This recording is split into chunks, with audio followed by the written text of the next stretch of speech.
નમસ્કાર મારા વાલા વિદ્યાર્થી મિત્રો, સ્વાગત છે તમારું। આજે વાત કરીશું ધોરણ 5માં મિત્રો આપણી પ્રથમ વાર્ષિક પરીક્ષા જે ગુજરાતી વિષયની તારીખ 7/10/2025ના રોજ જે લેવામાં આવનાર છે તેના પેપરનું આપણે સચોટ સંપૂર્ણ સોલ્યુશન જોઈએ। તેના પહેલાં ખાસ ચેનલમાં નવા છો તો ચેનલને પણ મિત્રો અવશ્ય સબસ્ક્રાઈબ કરી વિડીયોને લાઇક અને શેર કરવાનું ન ભૂલતા। વિદ્યાર્થી મિત્રો, તારીખ 7/10/2025 બુધવારના રોજ ગુજરાતી વિષયની અંદર જે આપણી પરીક્ષા લેવામાં આવનાર છે તે 40 ગુણનું પેપર 2 કલાકની અંદર આપણી શાળામાં પૂર્ણ કરવાનું રહેશે। મિત્રો પ્રશ્ન 1 છે, ઉદાહરણ મુજબ સ્વર ચિહ્ન બદલી શબ્દ લખવાના છે। જેમ કે રકીબા તો રકાબી થાય અને બહેનપણી અહીંયા મિત્રો થશે। પ્રશ્ન 2 ની અંદર નીચેના ફકરામાં સરખો અર્થ ધરાવતા શબ્દો શોધીને શબ્દ જોડ તમારે લખવાની છે। સૌપ્રથમ અહીંયા જે ફકરો આપેલો છે એ ફકરાને યોગ્ય રીતે વાંચન કરવાનું છે અને પછી આપણે શોધીશું।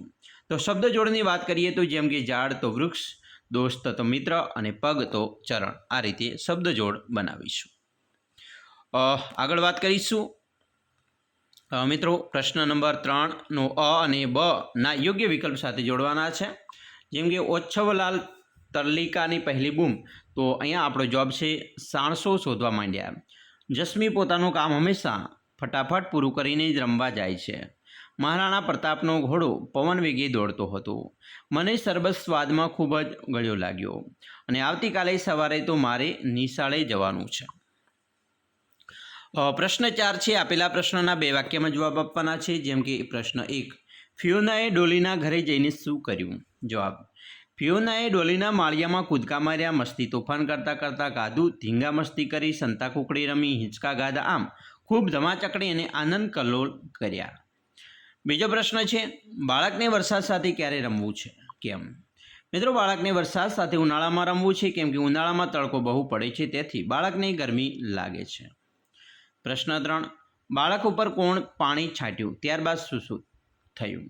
તો બાળક ઉપર તેના પપ્પાએ પાણી છાંટ્યું, ત્યારબાદ બાળક રાડ પાડી જાગ્યો અને છલાંગ મારી વાડીમાં જીવડાઓ જોવા ભાગ્યો।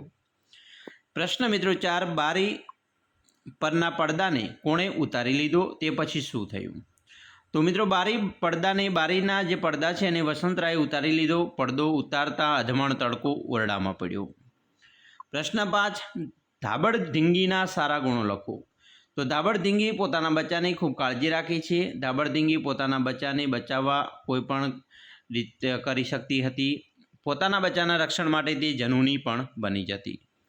પ્રશ્ન 5, સૂચના મુજબ જવાબ લખવાના છે, જેમાં અ યોગ્ય શબ્દ પસંદ કરી ખલગ્યા પૂરો। જેમ કે ધાબળ ધીંગી તરત જાગી ગઈ એટલે તેણે રીંછને બરાબરનો મેથી પાક ચખાડ્યો। જાસૂદનો છોડ ગલગોટાના છોડ કરતાં ઊંચો હોય છે।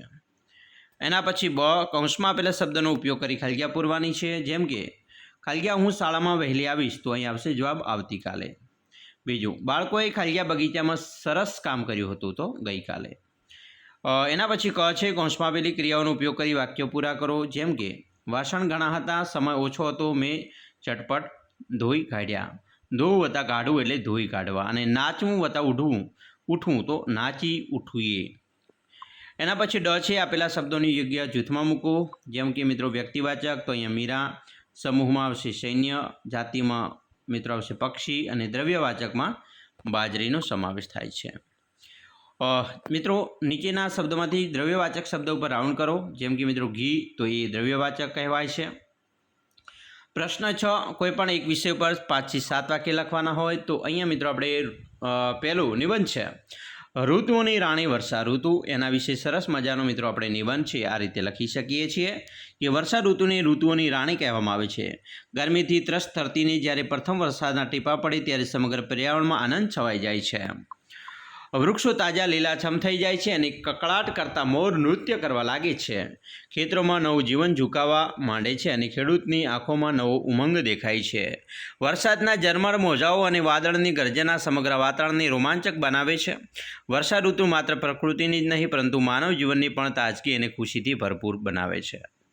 એના પછી બીજો નિબંધ છે, મારી વાલી માં।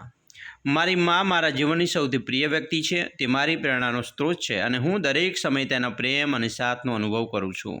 મારી માએ મને હું કોઈ મુશ્કેલીમાં હોવ તો પણ હિંમત ન હારવાનું શિક્ષણ આપ્યું છે. તે દિવસ રાત મારા માટે મહેનત કરે છે અને મારા દરેક સપના પૂરા કરવા માટે સદૈવ તૈયાર રહે છે. મારી દરેક ખુશી અને દુઃખમાં તે મારી સાથે ઊભી રહી છે. મારી મા મારા માટે એક મિત્ર, માર્ગદર્શક અને શ્રેષ્ઠ શિક્ષિકા છે. પ્રશ્ન મિત્રો 7 છે. ચિત્રનું વર્ણનથી 5 થી 7 લીટીમાં લખો. મિત્રો અહીંયા તમે જોઈ શકો છો સરસ મજાનું એક ચિત્ર છે. એના વિશે આપણે લખીએ તો આપેલ ચિત્ર છે રક્ષાબંધનના તહેવારની ઉજવણીનું છે. ચિત્રમાં એક બહેન પોતાના ભાઈને રાખડી બાંધી રહી છે. બીજી બહેન પોતાના ભાઈને રાખડી બાંધવાની રાહ જોઈ રહી છે. ભાઈના હાથમાં બહેનને આપવા માટે ગિફ્ટ છે. બહેન પાસે એક થાળી છે જેમાં દીવો, કંકુ, ચોખા અને મીઠાઈ છે. આખો પરિવાર બહેન ભાઈની રાખડી બાંધી છે તે જોઈ રહ્યો છે. રક્ષાબંધન ભાઈ બહેનના પવિત્ર પ્રેમનો તહેવાર છે. પ્રશ્ન મિત્રો 8 છે. કૌંસમાં યોગ્ય શબ્દ લઈ મિત્રો ખાલી જગ્યા પૂરો. મિત્રો અહીંયા ફકરો જોઈએ તો રીંછ બચ્ચા તરફ ધસી આવતું ત્યારે રીંછડીને ખીજ ચડતી. રીંછડી પોતાના બચ્ચાને બચાવવા જનૂની બની જતી. આમ માં જ્યારે પાસે હોય ત્યારે બચ્ચાઓની પહેલવાન રીંછનો જરાય ડર લાગતો નહીં. તો મિત્રો અહીંયા સરસ મજાનું તમારું જે પ્રશ્નપત્ર એનું સંપૂર્ણ સોલ્યુશન જોયું. તમારી પરીક્ષા માટે તમને બેસ્ટ ઓફ લક. અમે આશા રાખીએ છીએ તમને આપણો આ વિડીયો ખૂબ જ ઉપયોગી નીવડશે. અને ખાસ મિત્રો વિડીયો ગમે હોય તો લાઇક, શેર અને સબસ્ક્રાઈબ કરવાનું પણ ન ભૂલતા.